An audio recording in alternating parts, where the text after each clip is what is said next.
వినిపిస్తానండి. ఏ ఏ factors మిమ్మల్ని గెలుపు వైపు తీసుకెళ్తాయి అని అనుకుంటున్నారు? మీరు ఇచ్చిన హామీలు తీసుకెళ్తాయా? ప్రభుత్వ వ్యతిరేకత తీసుకెళ్తున్నారు అంటే కూటమి బలం ఏదైతే ఉందో బీజేపీ జనసేనను కలుపుకోవడం వల్ల మీరు గెలుపు దిశగా మీ ఫలితాలు ఉంటాయనుకుంటున్నారా? ఏ అంచనా మీకు? సార్ నమస్తే సార్ శ్రీనివాస్ గారు, మీకు వైఎస్ఆర్ పార్టీ ప్రతినిధి గారికి, మోహన్ రెడ్డి గారికి. సార్ ఇప్పుడు రాష్ట్రం అంతా ఎక్కడ పడితే అక్కడ ఎవరిని అడిగినా చెప్తున్నారండి కూటమిదే గెలుపు అని. రేపు కూటమి అధికారంలోకి వస్తుంది, చంద్రబాబు నాయుడు గారు మళ్ళీ ముఖ్యమంత్రి అవుతారన్న విషయం ప్రతి సర్వేలో తేట తెల్లమవుతుంది. దాదాపు 32 సర్వే సంస్థలు వెల్లడించిన వాటిలో ప్రధానంగా ఒక 10 తీసుకుంటే మెజారిటీ సంస్థలు కూటమికే పట్టం కడుతున్నాయండి. అంటే దీనికి కారణం ఏమంటే జగన్మోహన్ రెడ్డి గారి మీద వ్యతిరేకత విపరీతంగా ఉందండి ఆంధ్రప్రదేశ్ లో. ఆయన అభివృద్ధి నిరోధకుడు, అభివృద్ధి ఎక్కడా చేయలేదు, మౌలిక వసతులు లేవు, రోడ్లు లేవు, ఉద్యోగాలు లేవు, ఫ్యాక్టరీలు లేవు, అవకాశాలు లేవు, అవినీతి అక్రమాలు మాత్రమే ఈ రాష్ట్రంలో పరిపాలిస్తున్నాయన్న విషయం అందరికీ తెలుసు. అలాగే చంద్రబాబు నాయుడు గారి మీద ప్రజల్లో అపారమైన విశ్వాసం ఉందండి.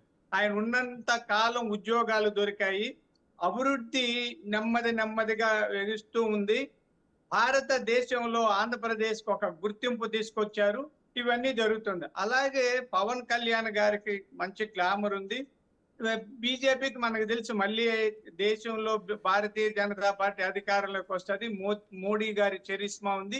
ఈ 3 పార్టీలు కలవడంతో ప్రజల్లో ఒక కొత్త క్రేజ్ వచ్చిందండి, దీనికి ఒక గ్లామర్ క్రియేట్ అయింది. అలాగే జగన్మోహన్ రెడ్డి గారి పథకాలు ఇవన్నింటికంటే చంద్రబాబు నాయుడు గారు బాగా చేస్తారన్న నమ్మకం కూడా ఉంది. ఎందుకంటే సంక్షేమ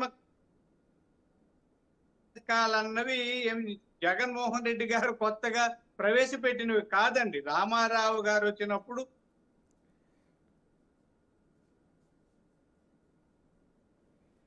కార్యక్రమాలు పథకాలన్నీ ఆయన పెట్టినవే.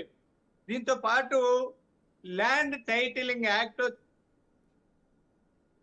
మీ దగ్గర సిగ్నల్స్ ప్రభావం కూడా చాలా మాకు అనుకూలంగా మారింది. అన్ని విధాల రకరకాలుగా చూస్తే రైట్. అంటే ఇక్కడ సుధాకర్ రెడ్డి గారు మీరు అన్ని చెప్తున్నారు పాజిటివ్ అంశాలు, కానీ మరోవైపున జగన్ ఏదైతే సంక్షేమానికి పెద్దపీట వేశారు, నేరుగా ఎవరైతే లబ్ధిదారులు ఉన్నాయో లబ్ధిదారులకి వాళ్ళకి లబ్ధి చేకూరుతుంది, వాలంటరీ వ్యవస్థ ద్వారా వృద్ధాప్య పెన్షన్లకి బై హ్యాండ్ వాళ్ళకి క్యాష్ ఇస్తున్నటువంటి పరిస్థితి ఉంది.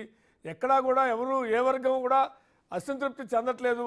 మహిళలు పెద్ద సంఖ్యలో వాళ్ళ వైపు ఉన్నారు, ఎస్సీ ఎస్టీ బీసీలు ఉన్నారు, రూరల్ ప్రాంతం అంతా కూడా మెజార్టీ జగన్ వైపు ఉంది అనేటువంటి ఒక సర్వే కూడా లేకపోలేదు. సుధాకర్ రెడ్డి గారు, అధికారము పరిపాలన ప్రభుత్వం వీటికి